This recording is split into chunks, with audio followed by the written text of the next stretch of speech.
Good morning, everyone. I'll be presenting on behalf of Medicine 5. This is a 36-year-old gentleman, Mr. Ray from Vellore. He presented with complaints of progressive, painful thigh swellings, which spontaneously ruptured 6 months back. He gives history of fever, which is high grade, intermittent, associated with chills and rigors.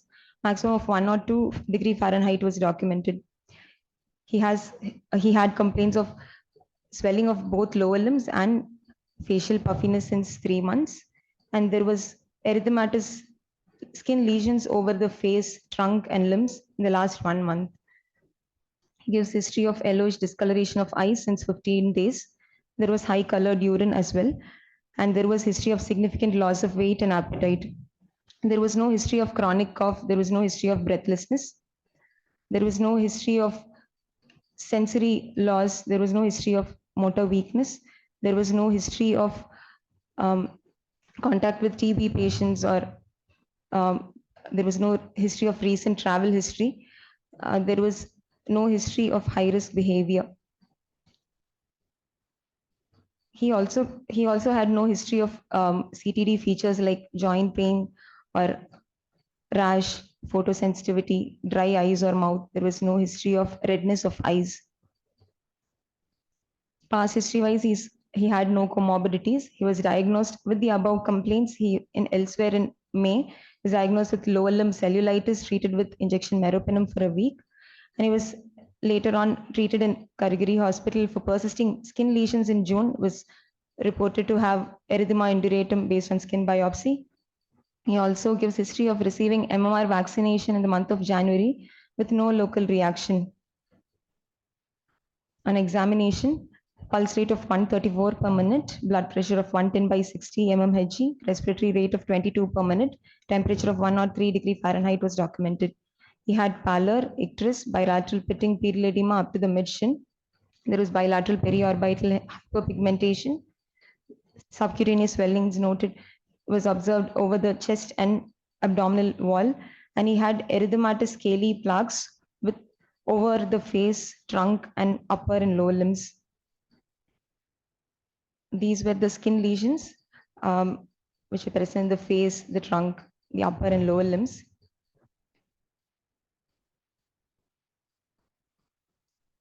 Stomach examination wise, CNS examination 4 by he had high mental function was normal. Motor power was 4 by 5 across all joints. He had bilateral extensor hallucis longus weakness. Other modalities like sensory system, reflexes, cerebellar signs were absent. Meningeal signs were absent. Other systemic examination was normal. So the syndrome complex of chronic erythematous plaques in the face, trunk, and limbs with intermittent fever with constitutional symptoms, progressive generalized edema, and recent onset jaundice.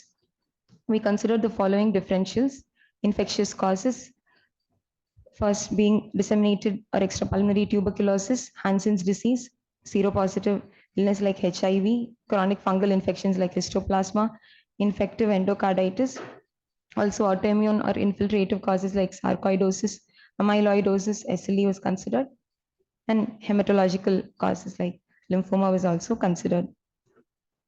So the initial workup, normocytic anemia was noted with normal total counts in platelet. Creat was normal.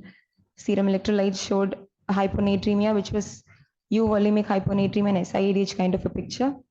LFT showed a direct hyperbilirubinemia with a hypoalbuminemia, deranged liver enzymes with increased alk phos. Urine routine showed bilirubin 3 plus less normal. He had a subnephrotic proteinuria. Chest X-ray was normal.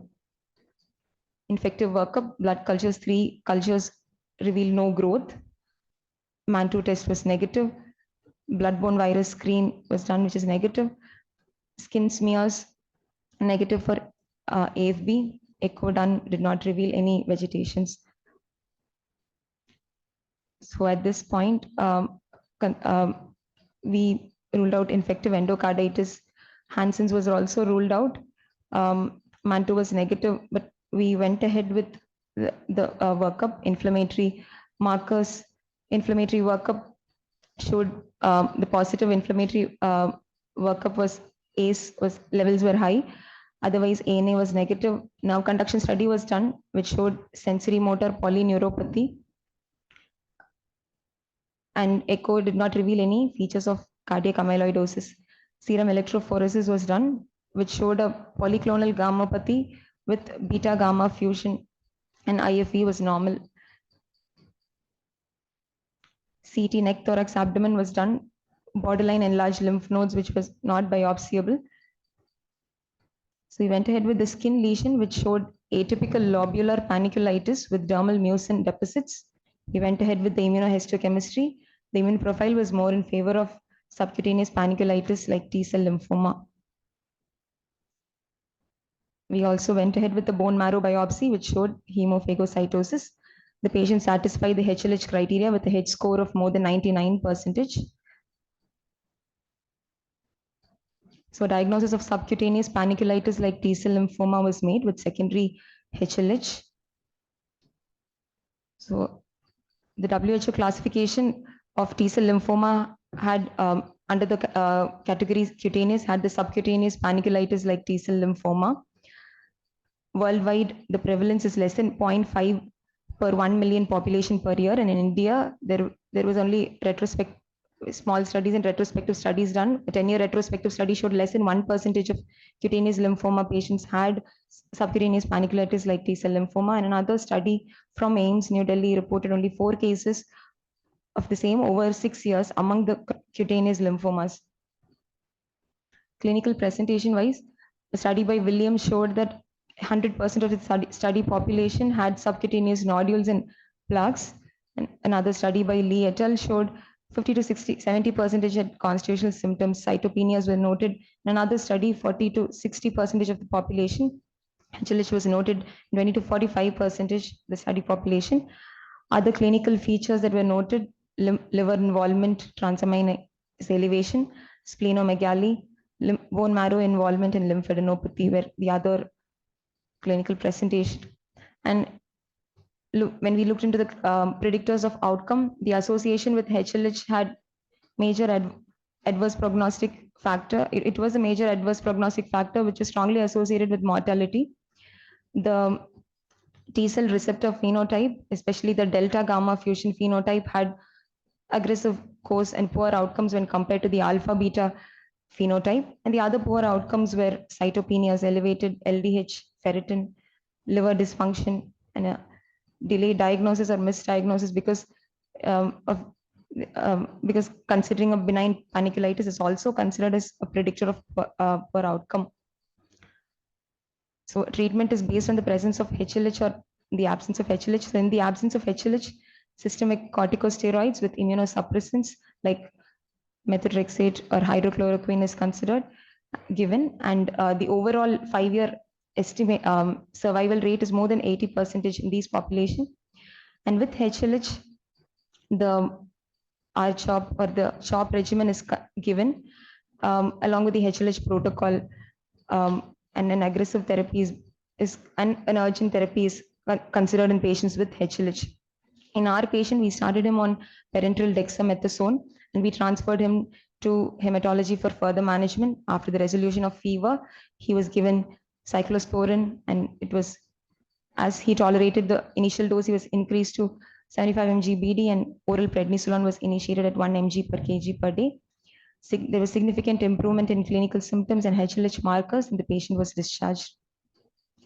So my learning points from this case is an approach to PUO, the clinical presentation and outcome predictors of subcutaneous panniculitis like T-cell lymphoma. Thank you. Well done. Questions? Amita, any questions, suggestions, guys? Andrew, first, what was your diagnosis? You didn't tell us the skin diagnosis. You had subcutaneous swellings all over the body. You put a picture. Can you put up that picture? What was your diagnosis at the end of this picture? They were erythematous. So what's your impression? At the initial point, we considered disseminated TB. Is the erythema nodosum? Erythema nodosum is subcutaneous panniculitis. So you must first put, at the end of your history and physical, you must say, this is my clinical diagnosis, erythema nodosum. And then that leads to a differential diagnosis of various causes. So subcutaneous panniculitis or inflammation of fat could be septal, non-septal. There are many classifications of that. But you must first come to what is this impression. Second, why did you do MAN2 test? Our first consideration was a disseminated TB. So MAN2 is a test of acute TB infection or a past TB infection. Latent. So if you thought of sarcoid and a negative MAN2, that's what I thought. But you're saying TB, that's not a reason. So you should not order IGRA test or MAN2 test to diagnose acute TB. That's wrong. You have to diagnose it. Let's just say you have TB in the past. ACE, high levels of ACE you ignored, or is that part of lymphoma? You said ACE level is very high, no? Yeah, the calcium levels were normal. ACE was. So did you consider sarcoidosis as one of the diagnoses? Yeah, So in your discussion, you must come to that. When we're doing investigation, we found high ACE levels. Can it have lymphadenopathy in sarcoidosis? How does lymphoma cause polyneuropathy? You said that the EMG NCV showed polyneuropathy, no? So you must be able to explain all your findings. Sarcoidosis, in fact, can cause neuropathy. So that's where you must start thinking. Like sometimes tumors also can, one cause of polyneuropathy is tumors. So you must try to spend more time explaining all your findings or diagnosis. That is very important as a physician. Right. Our last thing is just remember that cutaneous, one of these could also be systemic vasculitis. I think 2 years ago, I had a clinical meeting where the final diagnosis was exactly a case of this. It was polyarteritis nodosa. It's a subcutaneous version of it. So systemic vasculitis also can present with PAN. So that's the differential to keep in mind. He did not have any CTD features, but yes. You won't find. So only the biopsy will show that. If you do a peripheral angiogram, then you will find some small microaneurysm. It's not an easy diagnosis. It was a complex case. Good. Let's give her a hand. Okay, so tough choice. All five presented very well. I think medicine 2 and 5 were the top contenders, but I want to give the answer mark for the top prize to clinical approach. So medicine 2 gets the first prize.